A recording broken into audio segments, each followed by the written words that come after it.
back in God's country, and I got to tell you, every opportunity I get to get the hell out of Washington, D.C., that is a good day. That is a good day. I want to thank Kelly Loeffler for that incredibly kind introduction. You know, Kelly is doing a great job at the Small Business Administration. You all would be shocked if you realized how much fraud we found even at the Small Business Administration. I'm talking about like dead people getting loans from the SBA. We don't want dead people getting loans from the SBA. We want American workers and American businesses getting loans from the Small Business Administration, and Kelly is doing a great job making sure that we do exactly that. I want to say thank you to Paul. It's great to be here at Vantage Plastics, a great American company with great American workers.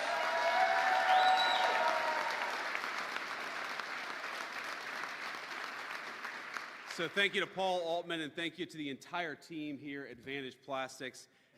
It's great to be here. It's great to be with American workers. And again, like I said, it's great to be out of the bubble in Washington, D.C. Now, as Kelly mentioned, I was listening to her backstage. You know, we came in, we've got this great event, this great facility, great business, and of course, great workers. And I'm sure all of us saw there were a few protesters outside.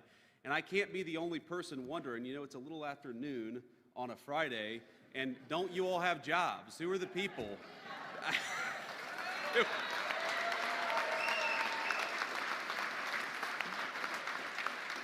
And I think that's one of the reasons why we've got to rebuild American manufacturing and support great companies like Vantage Plastics, because we want those people to get off the streets and back to work. It'd be good for them, and it'd be good for everybody else too.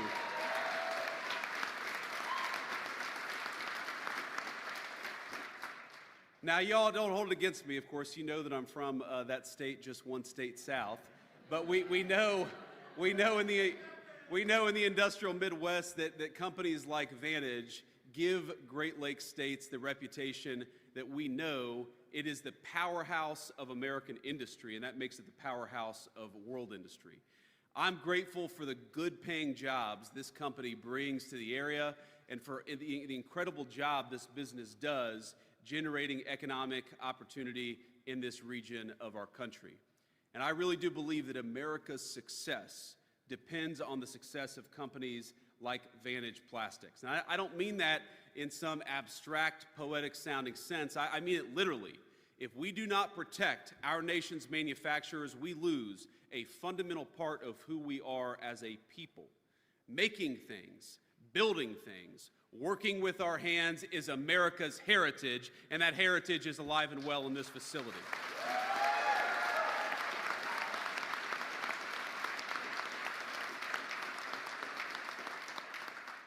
Now, our frontier spirit would have done us little good in conquering the continent if we couldn't manufacture the railway track, the steamboats, the dynamite, and everything else needed to do so. American industry, American workers famously won the Second World War. American industry took us to the moon. It enabled the Silicon Revolution that created the most precise and sophisticated jobs imaginable in any field, demanding mechanical expertise on the scale of nanometers, which is so small you can't even see it. But over the years, I hate to say, we have squandered that heritage in the United States of America. Not in Vantage Plastics, thank God, but all across our country. Between the 1990s and the election of Donald Trump the first time back in 2016, this country lost 5 million good manufacturing jobs. And we saw over 90,000 American factories, great American factories, shut their doors. And as I know I don't have to tell anyone here today, when we lose the ability to make our own stuff, we abandon a way of life, one that has sustained towns like Bay Cities and countless other communities from Middletown, Ohio, to a ton of communities all across the Midwest. Being able to make things is good because it creates self-sufficiency as a nation, and it creates self-sufficiency in our people.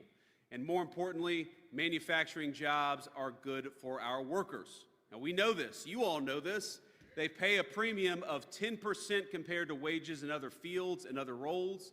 They often come with the good benefits and the good job creation that drives the kind of economic opportunity that we want to see in our country.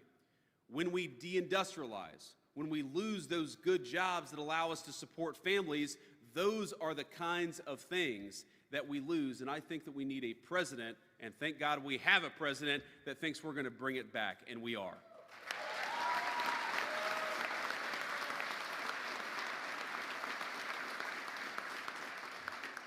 So I've got some bad news and I've got some good news. Do we want to hear the bad news first or the good news first? Okay, that's good. You all said bad news, and that's good, because if you had said good news, that would have totally screwed up the flow of this speech. I got to start with the bad news a little bit, then we talk about the good news. But here's the simple truth. The very simple truth is that, unfortunately, the last administration left us with a terrible economy. They left us with sky-high prices. They left us with home values that had doubled in just 4 short years, meaning a lot of American families couldn't afford to buy or to rent a home. They left us with a historic debt crisis. Did you know that in the history of the United States of America, we have never had deficits and debt so high as we had under Joe Biden's leadership? And what did all that peacetime debt and deficit, what did all that spending, what did all that waste and fraud get us? It got us an economy where Americans couldn't afford to buy a home, our families couldn't afford to buy groceries, and our people felt like the American dream was slipping away. Now that is the bad news, but now we can talk a little bit about the good news, because I'm proud to say that thanks to all of you, on January 20th, 2025, we started a great American comeback.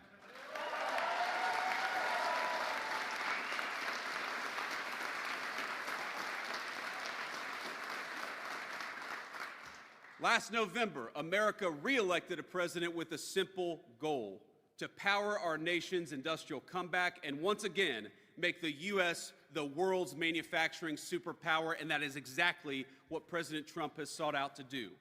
Now, I have to be honest with you, the road ahead of us is long, but we are already, in just 7 short weeks, starting to see early indications of the president's vision becoming our shared American reality.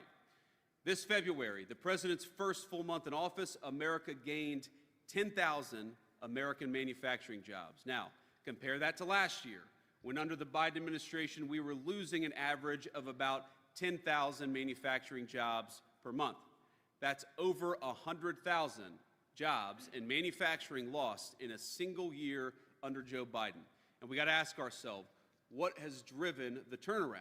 Well, first of all, President Trump has been clear about his plan, about our administration's plan. Our goal is to make it easier and more affordable to make things again in the United States of America. If you invest in America, in American jobs, in American workers, and in American businesses, you're going to be rewarded. We're going to cut your taxes, we're going to slash regulations, and we're going to reduce the cost of energy to build things right here in this country that all of us love. But if you try to undercut us and build outside of our borders, the President Trump's administration has got nothing for you. If you want to be rewarded, build in America. If you want to be penalized, build outside of America. It's as simple as that.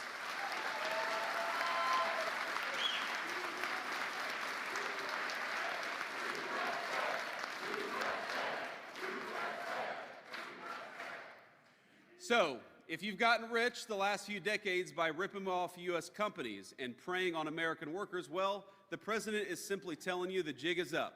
If you want to manufacture in China, which has the worst and most punitive economic policies towards us anywhere in the world, then you are going to have to pay the consequences. And what we're seeing already is that the world is starting to listen. They appreciate that we're in a new era in the United States. So as a result, we're nearing $2 trillion in new investments announced just since President Trump took office. That's not bad. In 7 weeks, $2 trillion.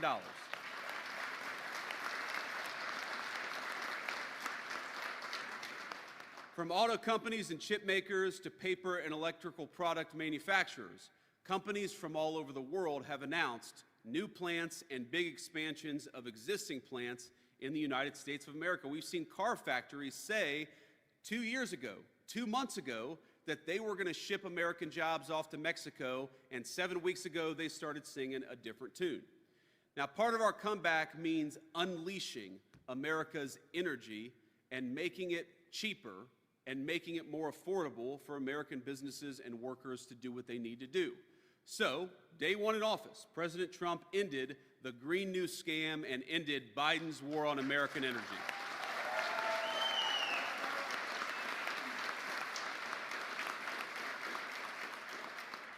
And of course, we're already seeing the results. Gasoline, its price for consumers, is finally starting to come down. Last month, it went up by last term, it went up about 35% under Joe Biden's leadership, and we've already seen it fall to significant lows again. That's just in 7 weeks. In his first month, President Trump declared a national energy emergency and established the National Energy Dominance Council. He's reopened 625 million acres offshore for drilling and ended Biden's disastrous ban on liquefied natural gas exports, which risks ending 90,000 American jobs and costing $250 billion for our country over the long run. It's over. We stopped it.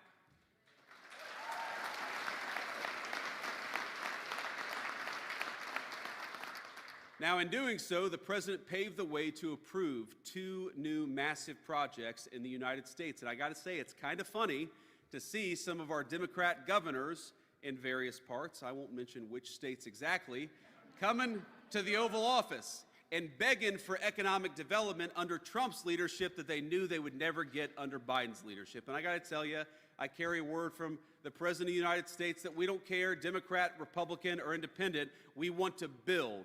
Build, baby, build. That is the slogan, and that is the motto of the Trump administration, and that's exactly what we're going to do.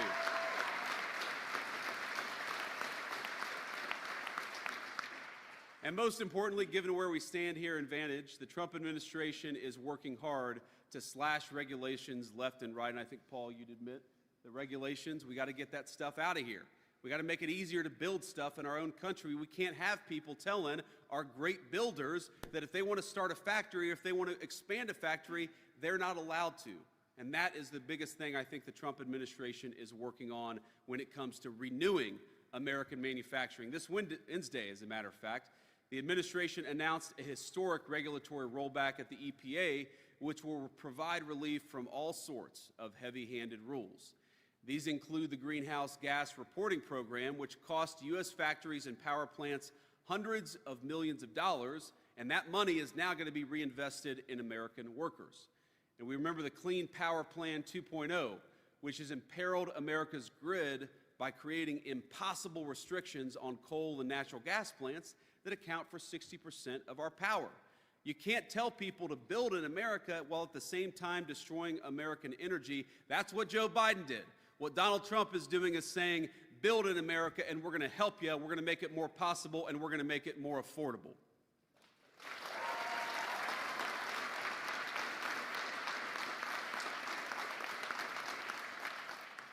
But, you know, I think it's really simple here, and I have to say, you know, I'm thrilled, of course, to have everybody here, thrilled to have Paul hosting us, but I'm especially thrilled to have my lovely wife here behind me, and I think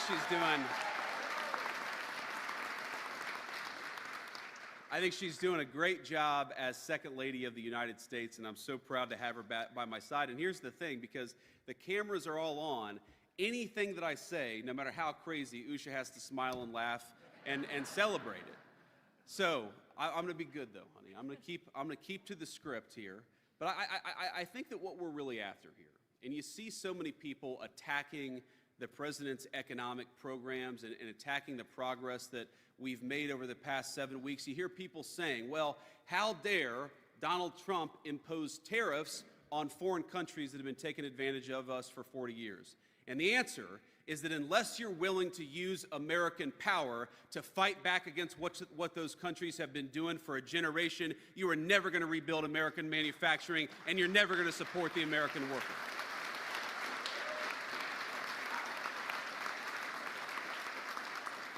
President Trump is done with leaders who talk. We are an administration that is going to do things for the American people and for American workers. Just think about this. When foreign countries make it impossible to ship American cars into their countries, why have we had leadership that refuses to fight back?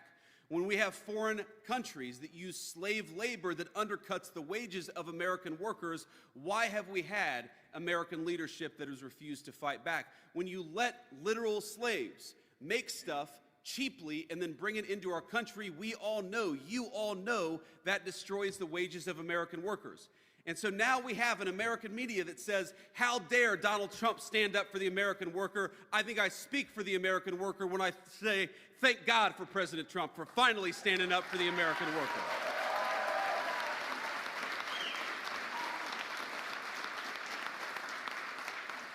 Enough is enough. For 40 years, the people of this country, the businesses, the workers, everybody, have been neglected, they have been ignored, and they have had a leadership that refuses to stand up for them. And that changed just 7 short weeks ago. And that basic change, that basic idea that the purpose of the American presidency is to fight for the American people, will guide our policy for the next 4 years. And I have to say, yes, this is not always easy, and it doesn't happen overnight. We came into office, again, with the largest peacetime deficits in American history, $2 trillion.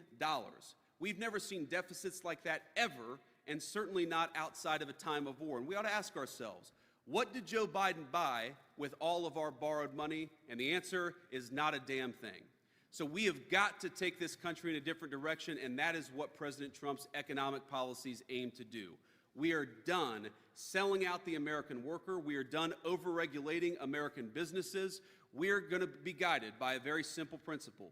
Build in this country, we cut your taxes, we reduce your regulation, we reduce your energy costs.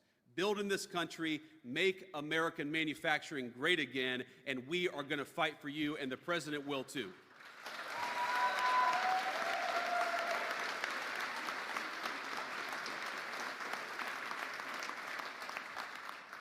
So let me conclude again by saying thank you. Thanks to Paul for hosting. Thank you to your incredible facility and for what you do every single day. But as a kid who grew up in a working class family, let me just say this, that when I was growing up in Middletown, Ohio, everybody who worked hard seemed to be able to find a good job. And something changed. I don't know when I was a teenager or maybe a little bit later, but when that great steel mill that supported the town was the lifeblood of the town that I grew up in, when it went from 10,000 jobs to 2,000 jobs, the American working people started to get destroyed in the process.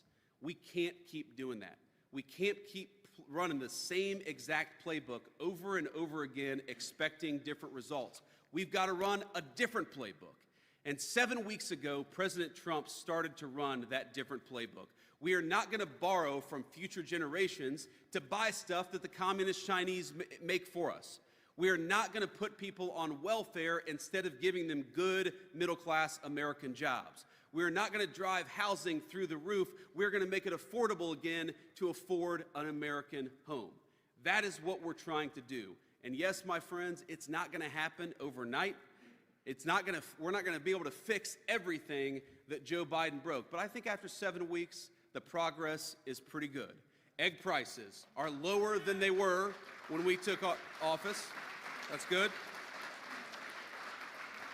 We got gasoline is much lower than it was when we took office. We've got inflation at the lowest level that we've seen in many years for the American people. So we're making very, very good progress. But we know that 7 weeks is not enough. What we need to really rebuild American manufacturing, to really invest in the American worker, is not just 7 weeks of solid progress. It is 4 years of President Trump fighting for the American people every single day.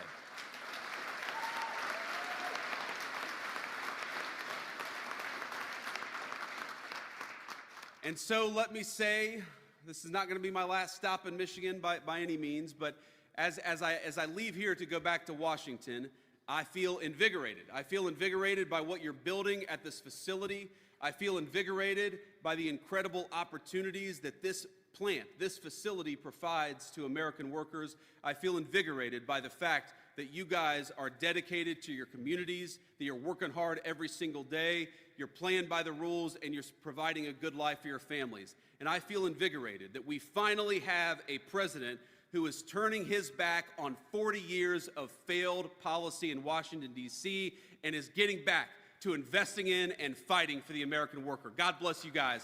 Thank you all. Thank you for having me.